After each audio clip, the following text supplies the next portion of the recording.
You ask Tiger to solve. This deals with linear equations with one unknown. The final result is x equals 72. Let's solve it step by step. Group all constants on the right side of the equation. Add 2 to both sides. Simplify the arithmetic.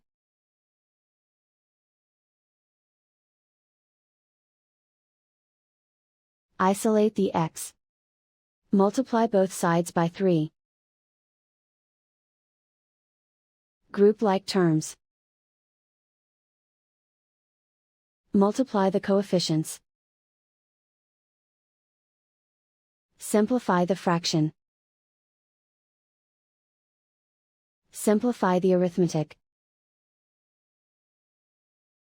And so the final result is x equals 72.